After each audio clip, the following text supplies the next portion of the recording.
3교시 시작하도록 하겠습니다. 주택임대차 보호법입니다. 시험에 오늘 하는 것 중에서 반드시 시험에 나오는 것은 이겁니다. 나머지는 안 나올 수 있습니다. 자, 주택임대차 적용 범위는 주거용 전부 또는 일부 임대차에 대해서 적용됩니다. 무허가 미등기 건물도 적용됩니다. 일부가 비주거용인 경우에도 적용됩니다. 외국인도 적용되고 미등기 전세도 적용됩니다. 법인은 중소기업, 한국토지주택공사, 지방공사는 적용되고 대기업은 적용 안 됩니다. 이때 중소기업 직원이 거주하려고 할 때 중소기업 직원에는 그 중소기업 대표이사나 등기된 임원은 제외한다는 최근 판례가 있습니다. 등기된 이사, 대표이사 빼고 나머지 직원을 말합니다. 이 김영옥 씨, 즉 김수미 씨 아들이 그 한남 더힐을 보증금 2억에 월세 1,500만 원 계약을 했는데 싸게 있었나 봐요, 시세보다. 그래서 2년 더 연장해달라고 하는데 주인이 연장을 안 해준 거예요. 대법원까지 갔는데 연장 안 해줘도 된다. 왜냐하면 중소기업 직원이 아니라 대표이사이기 때문에 대항력이 없다. 그래서 나가야 된다는 판례가 있습니다. 일시사용을 위한 임대차임이 명백한 경우에도 적용되지 않습니다. 대기업 적용되지 않습니다. 최단기 존속기간, 주택은 2년이고 상가는 1년이고 농지는 원칙 3년, 예외 5년입니다. 임차인은 2년 미만 주장 가능합니다. 편면적 강행규정입니다. 기간이 끝난 경우 임차인이 보증금을 반환받을 때까지 임대차가 존속하는 것으로 간주한다. 그래서 판례가 있고 현업에 있는 교육공개사님들 질문 많이 하던데요. 예를 들면 1년 계약을 했습니다. 1년 계약했는데 세입자가 1년 만에 나간다 소리를 안 하고 있다가 1년 3개월이 지나가지고 나간다고 하면 묵시적 갱신이 된 상태에서 나간다고 하면 3개월 지나면 효력이 발생하는지 여부. 여기에 대한 판례는 1년 만에 나간다고 해놓고 안 나갔으면 자동으로 최단기 존속기간 2년으로 바뀌기 때문에 돈 내줄 필요 없다. 2년 될 때까지는 대부분 판례입니다. 법정갱신, 묵시적 갱신인데 임대차 기간 끝나기 6개월 전부터 2개월 전까지 아무 말 안 하면 자동으로 연장됩니다. 임차인이 2개월 전까지 아무 말 안 하는 경우도 역시 마찬가지입니다. 그래서 판례가 계약기간 한 달 전에 세입자가 나간다고 하면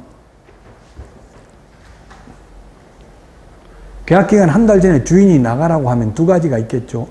만약에 2년 계약해놓고 계약기간 끝나기 한 달 전에 주인이 이제 한 달 있으면 만기 끝나니까 나가라 하면 세입자는 나가야 된다. 2년 더 살 수 있다. 4년 더 살 수 있다. 답은 4년 더 살 수 있죠.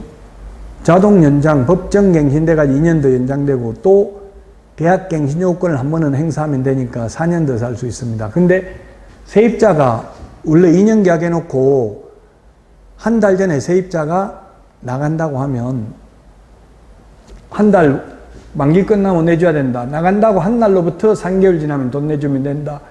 계약기간 끝난 날로부터 3개월 지나면 돈 내주면 된다. 답은 해지 통보 한 날로부터 3개월 지나면 효력이 발생합니다. 세입자가 2달 전까지 아무 말 안 해도 묵시적 갱신이 되니까. 그런데 올해 판례가 나온 게 있는데 상가의 경우에는 상가는 주인의 경우 6개월 전부터 1개월 전까지 아무 말 없으면 묵시적 갱신이 되고 세입자에 대한 규정은 없어요. 상가는. 그래서 상가는 하루 전에 세입자가 나간다고 하면 묵시적 갱신이 됐기 때문에 주인이 석 달 월세를 까고 내주는데 그러면 안 된다. 바로 그 다음날 내줘야 된다는 게 대부분 판례예요. 올해 나온 판례가. 주택은 세입자가 2개월 전까지 아무 말 안 한 경우도 묵시적 갱신된다는 말이 있는데 상가는 세입자에 대한 규정은 없다고요. 주인 6개월 전부터 1개월 전까지 아무 말 안 하면 묵시적 갱신되고요. 묵시적 갱신되면 또 2년이 연장됩니다. 상가는 1년 연장됩니다. 2기의 차임액에 달하도록 연체한 경우에는 법정갱신이 인정되지 않습니다.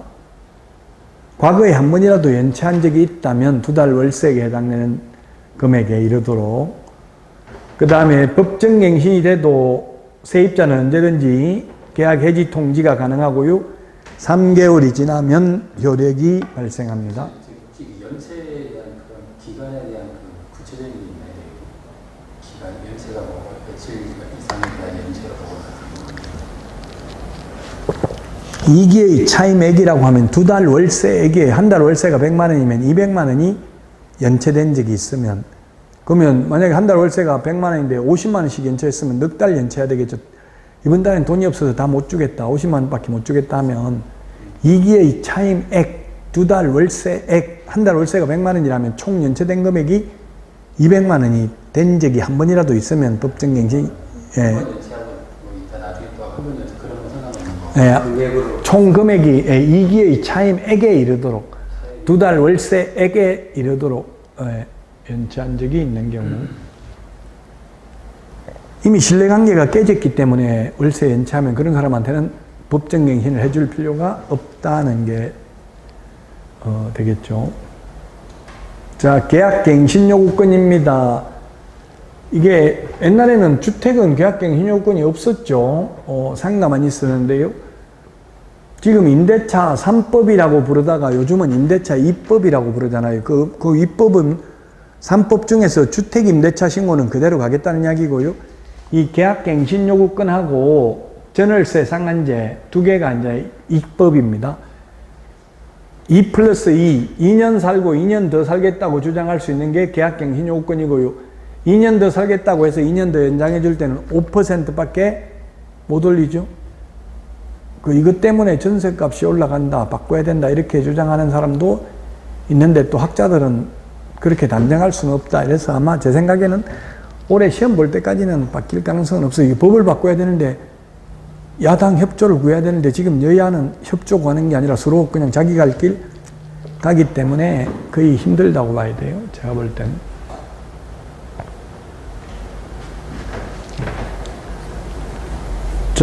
임차인의 경우 계약기간 만료 6개월 전부터 2개월 전까지 계약갱신 요구하면 임대인이 정당한 사유 없이 거절할 수 없다. 그러면 세입자가 먼저 말할 필요 있어요, 없어요? 사실은 세입자는 먼저 말할 필요 없죠. 그래서 주인이 2년 되기 6개월 전부터 2개월 전까지 계약갱신 요구권 행사하고 5% 올려주고 살 거 아니면 계약기간 끝나면 나가라, 이렇게 통보를 해야 돼요. 그럼 세입자 입에서 계약갱신 요건을 행사하겠습니다, 이 말이 꼭 나오게 해야 된다고요. 안 그러면 또 한 번은 행사할 수 있거든요. 1회에 하나요. 자, 근데 계약갱신 요구도 2기의 차임액에 이르도록 차임을 연체한 적이 과거에 한 번이라도 있다면, 2달 월세액에 한 달 월세가 100만 원이면 200만 원까지 연체된 적이 있다면 한 번이라도 계약갱신 요건을 행사할 수 없습니다. 이제 가장 주택하고 상가하고 다른 점이, 상가는 주인이 직접 장사하겠다고 세입자 내보낼 수 없습니다. 상가는 주인이 직접 장사하겠다 이 말 하는 순간 손해배상해야 됩니다. 근데 주택은 직계 종비속이니까, 직계 존속이 아버지, 할아버지, 정조할아버지, 고조할아버지, 고조할아버지 위에가 뭐예요? 5대 4대조가 고조할아버지죠. 5대조, 이번에 그 유도선수 5대조 할아버지 뉴스에 나오던데, 한번 찾아봐요, 인터넷에. 5대조 할아버지가 뭔지. 보통 우리는 고조까지만 알았지 5대조까지는 잘, 정조, 고조 할아버지까지 보통 제사 지내는 것도 고조까지만 지내고 그 위로는 몰아가지고 그냥 하던데,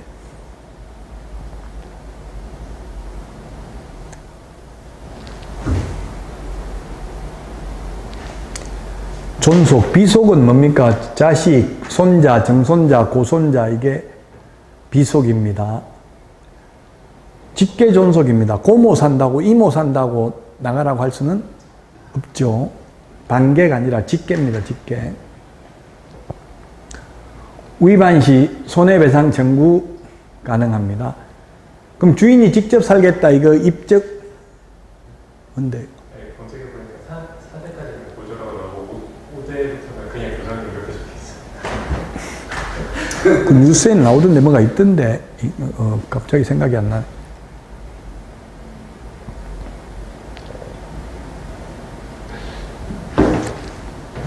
자, 그래서 이게 주인이 직접 살겠다는 걸 입증을 주인이 해야 된다는 게 판례입니다. 주인이. 그 개업공개사님들이나 주인들은 네가 나가야, 세입자가 나가야 뭐 저임신고를 하든 입증할 거 아니냐. 어떻게 입증하라 말이냐 이렇게 주장했는데 대부분 판례는 주인이 상당한 방법으로 입증해야 된다. 그냥 말로만 주인이 살겠다 나가라 하면 바로 효력이 발생하는 것은 아니다. 는 게 판례 입장이고요. 위반 시 손해배상 청구 가능합니다. 3개월분 환산 월차임, 그 다음에 기존 세입자한테 받던 환산 월차임과 새로운 세입자한테 받는 환산 월차임 차액 2년분. 그 가령 만약에 50만 원 받다가 기존 세입자 내보내고 100만 원을 받게 되면 차액이 얼마예요? 50만 원이죠? 50만 원 2년분이면 24개월이면 1200만 원이죠? 1200만 원. 실제 손해액 중에서 큰 금액을 손해배상해야 됩니다. 기존에 50만 원 받다가 그대로 50만 원에 다른 사람한테 세를 줬다 하더라도 3개월 환산월 차이면 150만 원 손해배상해야 되겠죠? 실제 손해입은액 중에서 큰 금액입니다. 큰 금액.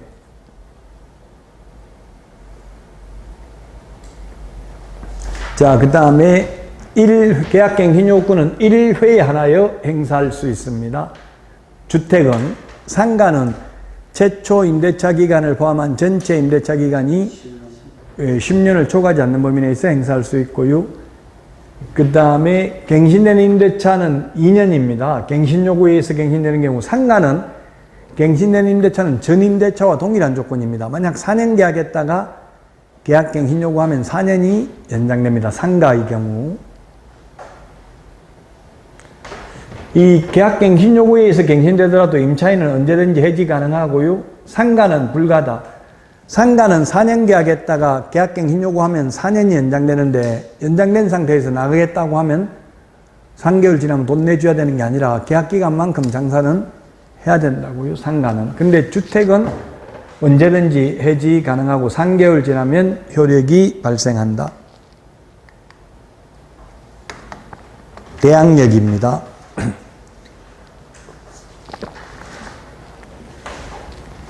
주택은 이사하고 전입신고하면 다음날 오전 0시에 대항력이 생기고요. 상가는 인도받고, 인도나 이사나 뭐 거의 같다고 봐야 되겠죠. 상가는 인도받고 사업자 등록 신청한 다음날, 농지는 시구 읍면장 확인받고 나면 그 다음날입니다. 농지도 인도받고.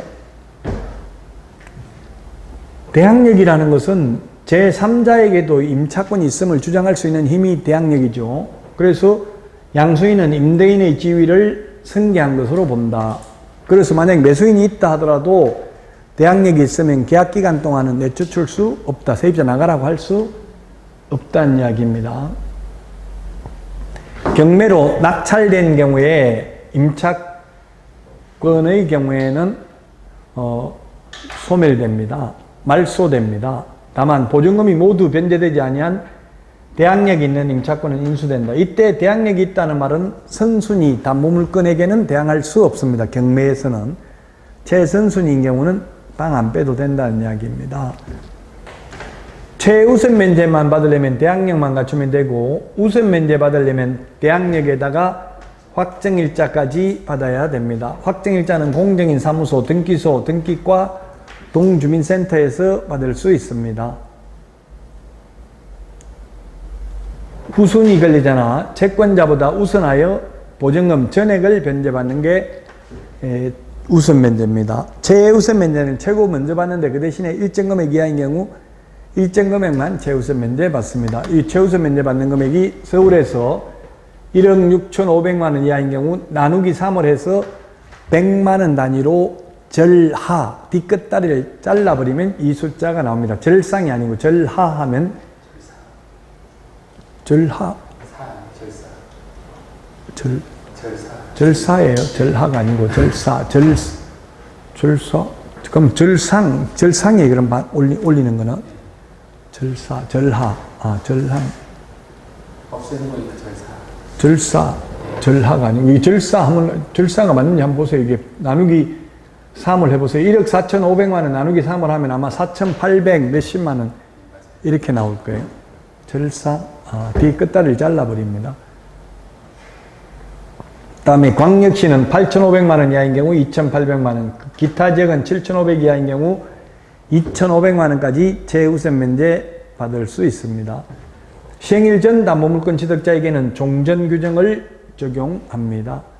최우선 면제는 주택가격의 2분의 1 범위 내에서만 최우선 면제 받을 수 있습니다. 교수님 아까 그 계약 갱신 요구권의 그 횟수 있잖아요. 예.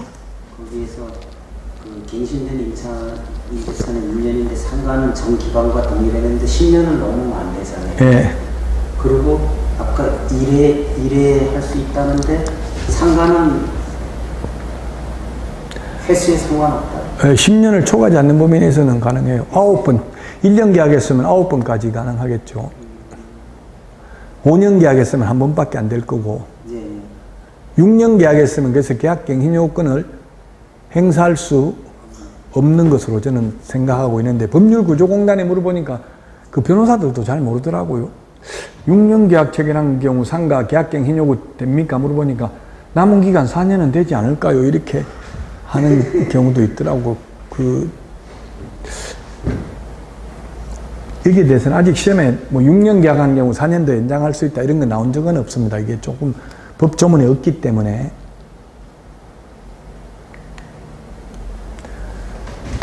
자, 주택임대차위원회와 분쟁조정위원회입니다.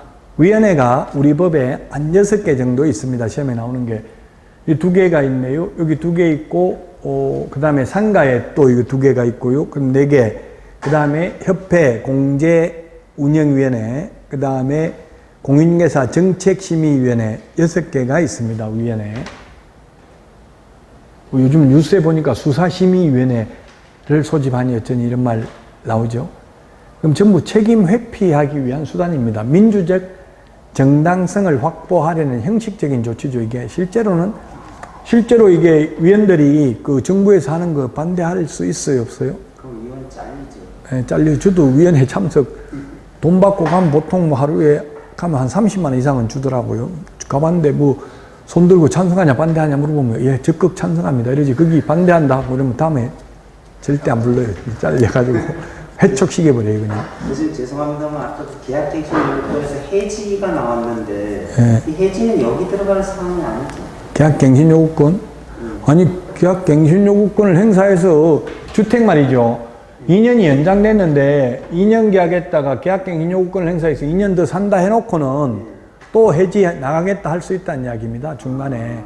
싼 물건 있으면 또 입주하는 데 가면 싸잖아요. 근데 상가는 연장해놓고 네. 해지가 불가합니다. 예, 상가는 만약 4년 계약했다가 연장하면 4년이 연장되는데 4년 연장된 상태에서 나가겠다고 하면 4년분 월세 다 까고 내줘도 된다고 주인이 상가는.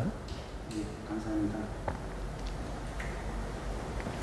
자, 법무부에 둔다. 공인중개사 정책심의위원회는 국토부에 둘 수 있다. 그 다음에 주택임대차위원회는 9명 이상 15명 이하, 상가임대차위원회는 10명 이상 15명 이하, 그 다음에 법무부 차관이 위원장이고요. 임기는 2년이고 한 번 연임할 수 있습니다. 한 번 연임 처음에 2년하고 한 번 더 할 수 있으니까 4년 할 수 있죠. 자, 그 다음에 분쟁조정위원회입니다. 공단, 지부, 공사, 그 다음에 한국부동산원 지사 또는 사무소에는 둔다. 시도에는 분쟁조정위원회를 둘 수 있다.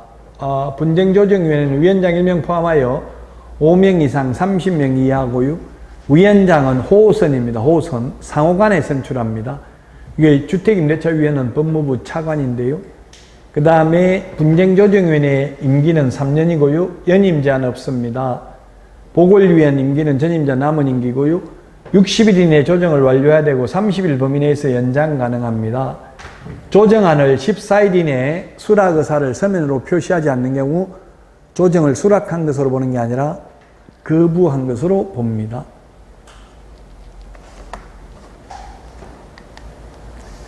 자, 임차권 등기명령제도 주택상가 똑같은데요. 계약기간이 끝나도 주인이 보증금을 돌려주지 않는 경우에 임차권 등기명령에 의해서 임차인 단독으로 할 수 있습니다. 주택소재지 법원에 신청하고요. 등기비용을 임대인에게 청구할 수 있고요. 등기를 하게 되면 대항력과 우선면제권을 취득하게 되고 이미 취득하고 있는 사람은 존속하게 됩니다. 계속 유지됩니다. 민법 621조에 의한 임차권 등기도 대항력, 우선면제권 인정된다 했는데 이 민법 621조를 임차권 설정 등기라고 합니다. 임차권 설정 등기. 그 다음에 명령에 의한 등기. 명령에 의한 등기는 계약기간이 끝나도 주인이 보증금을 돌려주지 않는 경우 명령에 의한 등기를 할 수 있고요. 임차권 설정 등기는 당사자 합의가 있어야 되니까 언제든지 가능합니다. 합의만 되면. 똑같습니다. 두 가지 다 효력은. 임차권 등기 후에 임차한 새로운 임차인은 최우선 면제권 인정되지 않습니다. 방 한 칸에 2명에게 최우선 면제를 해줄 수는 없죠. 그 다음에 임대인 보증금 반환 의무가 임차권 등기 말소 의무보다 선이행, 먼저 이행되어야 할 의무다. 등기해놓고 이사 나가고 나서 보증금 돌려달라 하니까 등기 말소해주면 돌려줄게 이렇게 동시이행 항변권을 주장할 수는 없다는 이야기입니다. 자, 사실혼인데요. 사실혼이 보호되는 것은 우리 시험 범위에 관련해서는 주택임대차밖에 없습니다. 우리 앞에 부동산 실명법에서 배우자 특례, 종중, 종교단체 있었는데 그때 배우자도 법률상 배우자만 해당됩니다. 상가도 사실혼 배우자 보호받지 못합니다. 단 주택은 사실혼도 보호받습니다. 사실혼은 법률혼하고 차이 나는 건 혼인신고하고 안 하고만 차이 나는 거죠. 뭐 롯데 신격호 회장, 최태원 SK 회장 이런 분들은 사실혼 아니죠. 배우자가 있는 사람은 사실혼이 될 수 없다고요. 불륜이에요, 불륜. 그거는 사실혼이 아니고, 사실혼은 혼인 사실의 객체가 존재하고 혼인의 사이 합치가 있어야 사실혼입니다. 즉, 혼인 신고만 안 했을 뿐이지, 법률혼하고 똑같습니다. 근데 사실혼이 이거 인정받으려면은 현실적으로는, 예를 들면 국민연금 이런 것도 사실혼 배우자한테 줘요.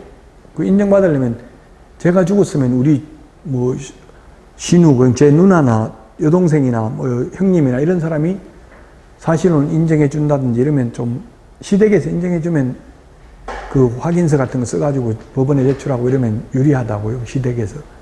보통 시댁에서는 싫어하잖아. 만약 지금 시동생 제가 죽었는데 누나나 이런 사람이 사실혼이라고 인정 안 해줄 가능성이 많잖아요. 저희 죽여가지고 봉금 탐오려고 그런지도 모른다 이런 생각을 하니까.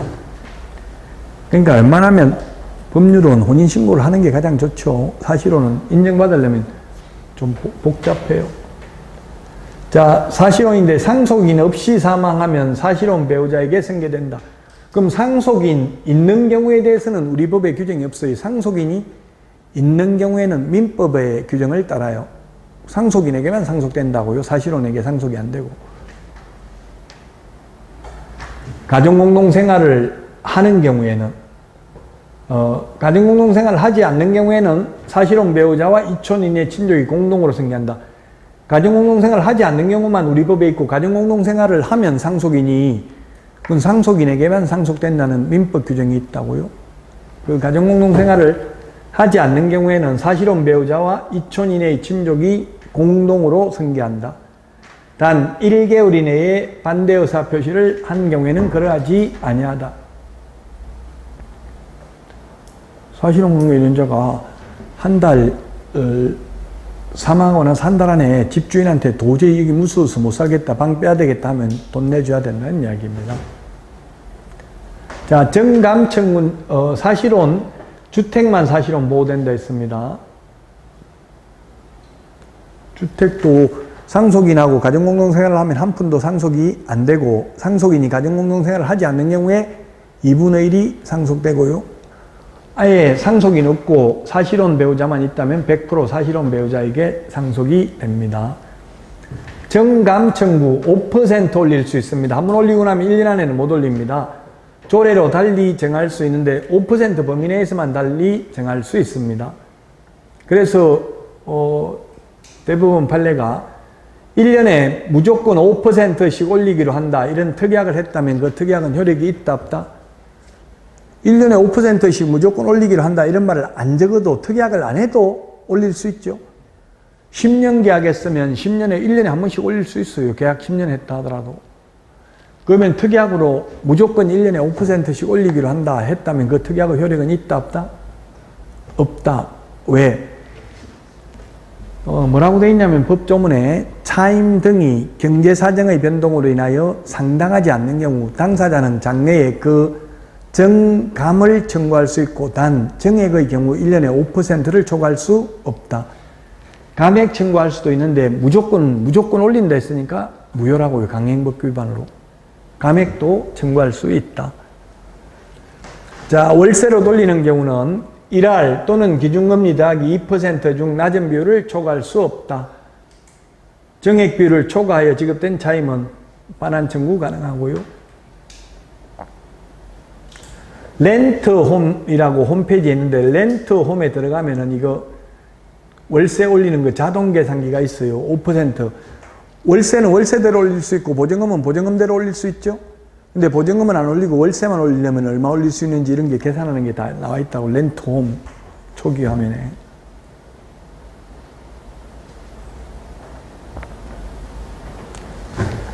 자, 월세로 돌리는 거는 1할 또는 기준금리 더하기 2% 중 낮은 비율을 초과할 수 없습니다. 기준금리가 지금 얼마? 3.5%인가요? 시험에 뭐 암기하는 건 나오진 않아요. 그냥 6%라고, 기준금리가 4%라고 가정하고 3.5면 계산기 없으면 계산하기 힘들잖아요. 그러면 시험에는 기준금리는 뭐 3.5%를 기준으로 계산하시오 이렇게 나올 거예요. 만약 계산하는 문제를 준다면. 그럼 4%라고 하면 6%네요. 1하는 10%고요. 그러면 1억을 월세로 돌리려면 지금 기준금리를 4%로 가정하면 6%잖아요. 6%. 1억에 6%면 600만 원. 나누기 12달 하면 한 달에 50만 원을 초과할 수 없다는 이야기죠. 만약 기준금리를 4%라고 가정하면.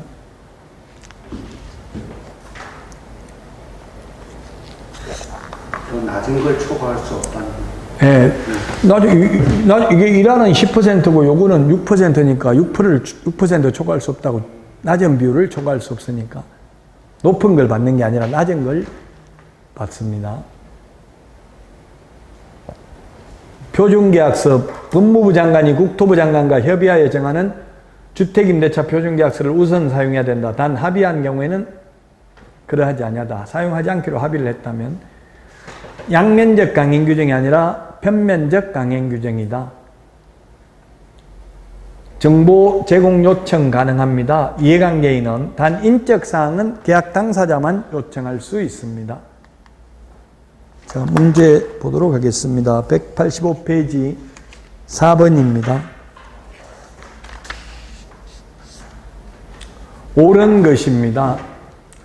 공정인으로부터 받을 수 없다 했는데 공정인, 등기소, 등기과, 동주민센터에서 받을 수 있죠. 그 다음에 일부가 주거 외의 목적으로 사용돼도 주택임대차보호법이 적용된다. 전부가 주거용이 아니라면 적용 안 되겠죠. 임대차 계약이 묵시적으로 갱신된 경우 갑이 주인입니까? 세입자입니까? 예, 주인은 해지 안 돼요. 갑 얼마는 되겠죠? 얼마?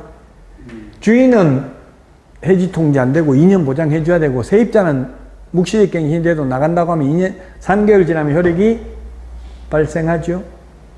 자, 그 다음에 분쟁조정위원회에 갑이든 을이든 세입자든 주인이든 모두 조정 신청할 수 있습니다. 그래서 틀렸고 5번이 답이네요. 경제사정의 변동으로 약정한 차임이 과도하게 되어 적절치 않는 경우 임대차 기간 중 을은 그 차임의 20분의 1 금액을 초과하여 감액 청구할 수 있다. 예, 감액 청구는 상한선이 없죠. 정액 청구는 20분의 1, 5%를 초과할 수 없습니다. 1년에. 6번입니다.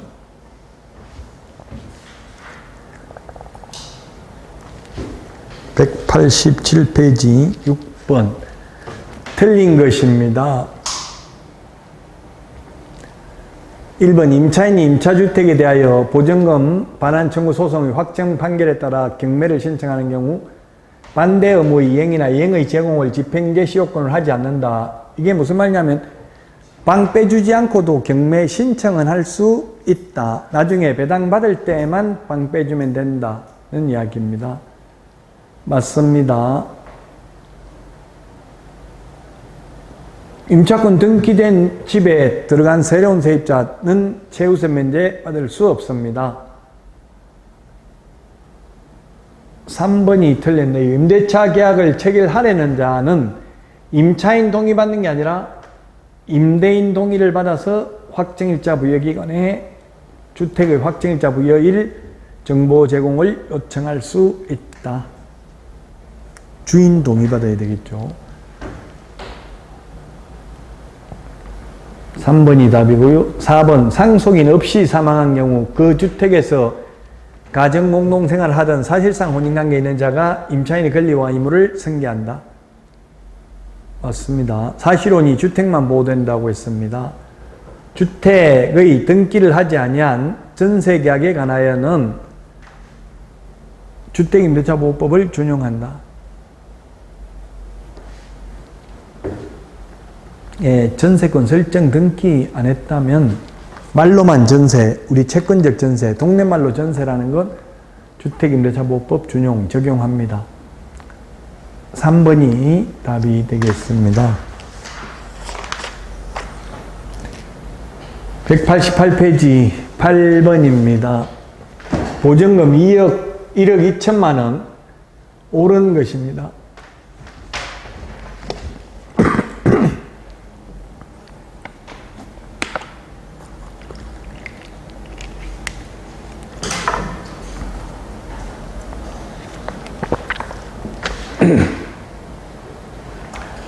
어, 1번 주택을 인도받고 주민등록을 마친 때에는 확정일자 받지 않더라도 저당권보다 우선 면제라고 하니까 이게 우선 면제라도 이거는 최우선 면제를 말하는 거죠.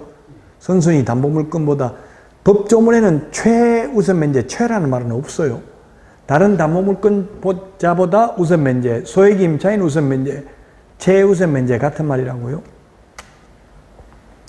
최우선 면제는 못 받죠. 최우선 면제 받으려면은 지금 어디 1억 2천만 확정일자를 받지 않더라도 주택을 인도받고 주민등록을 마친 때에는 확정일자를 받지 않더라도 주택경매 시 최우선 면제 받을 수 있다. 이거는 지역에 따라 다르다고. 어느 지역이라고 지금 명확하게 안 나와 있죠. 그래서 틀렸습니다. 지역별로 다를 수 있다는 이야기입니다.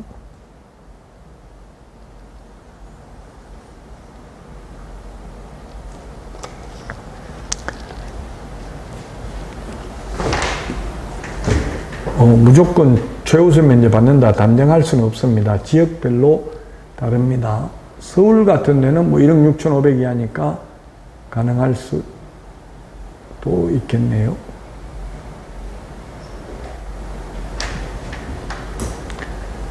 자, 그 다음에 주택 소재지가 대구광역시인 경우 보증금 2천만 원에 대해서는 최우선 면제권이 인정된다 했는데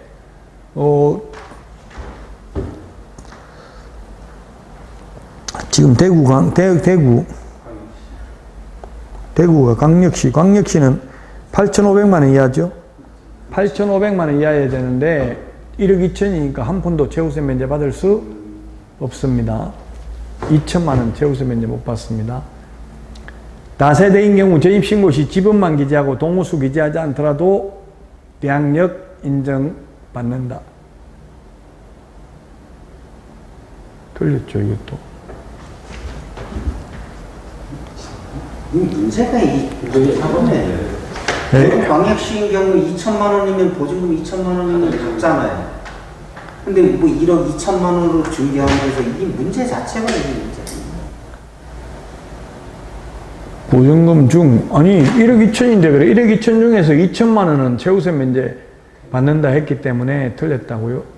보증금 중?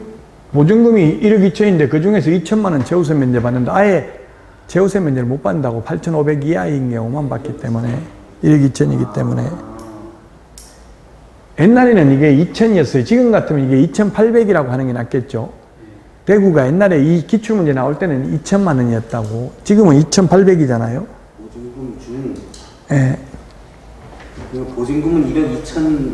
예, 1억 2천인데, 한 푼도 최우선 면제 못 받는다고. 대구광역시는 8,500 이하인 경우 2,800까지 받으니까 8,500을 초과했으니까. 다세대는 공동주택이니까 지번만 기재하면 안 되고 동호수도 적어야 되죠. 다가구는 단독주택이니까 동호수 안 적어도 대항력이 인정됩니다.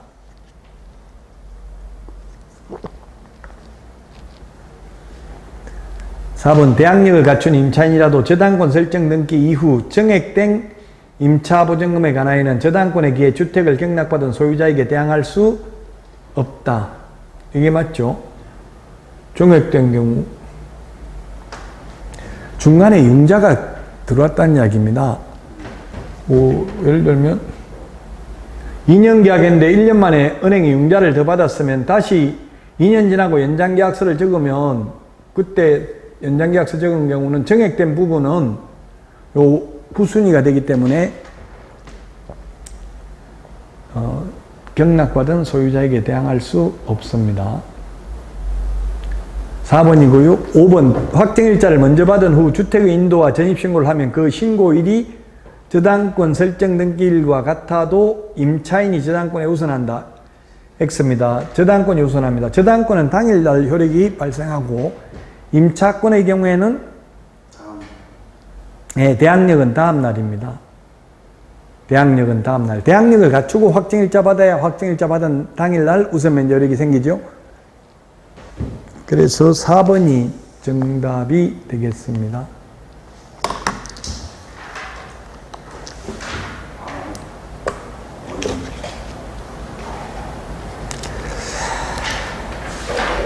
민법하고 똑같아요. 민법도 이게 민사특별법이니까 좀 민법처럼 사례 중심으로 나오니까 더 어렵죠. 11번 보도록 하겠습니다. 11번.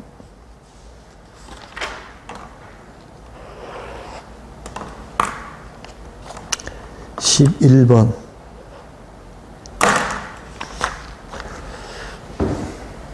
틀린 것입니다. 당사자 합의로 계약기간을 1년으로 정한 경우에 그 기간이 임차인은 주장할 수 있죠. 유효함을. 편면적 강행규정이니까. 미등기 전세도 주택임대차보호법 적용되고요. 묵시적 갱신된 경우 임차인은 언제든지 계약 통지를, 계약 해지 통지를 할 수 있다. 3개월 지나면 효력이 발생한다. 임차인에게 불리한 약정은 효력이 없다. 편면적 강행규정. 임차인이 대항력을 취득하려면 주민등록 전입신고 외에 확정일자도 받아야 된다. 대항력만 갖추려면 확정일자 받을 필요 없습니다. 후순위보다 전액을 우선 면제 받으려면 확정일자 받아야 됩니다. 192페이지 12번 문제입니다.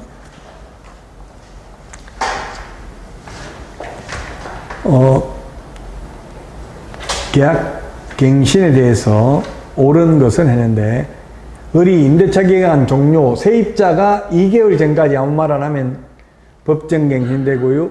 그 다음에 2기의 차임액에 이르도록 2달 월세액에 이르도록 차임을 연체한 경우 법정갱신, 묵시적 갱신 인정되지 않고요.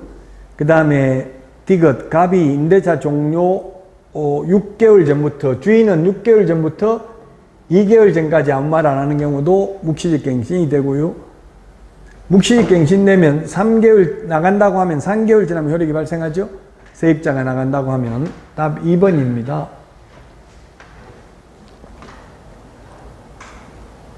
기출문제입니다. 이것도.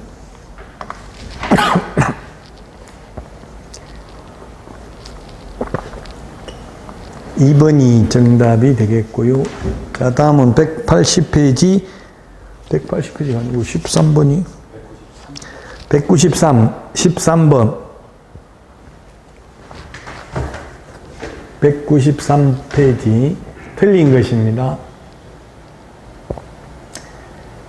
임차인이 주택의 인도를 받고 주민등록을 마친 날과 제3자 저당권 설정 등기일이 같은 날이면 임차인은 저당권 실행으로 그 주택을 취득한 매수인에게 대항하지 못한다. 대항력은 다음 날 생기기 때문에. 그 다음에 임차권 등기를 통하여 대항력을 가지는 경우 임차주택의 양수인은 임대인의 지위를 승계한 것으로 본다. 맞습니다.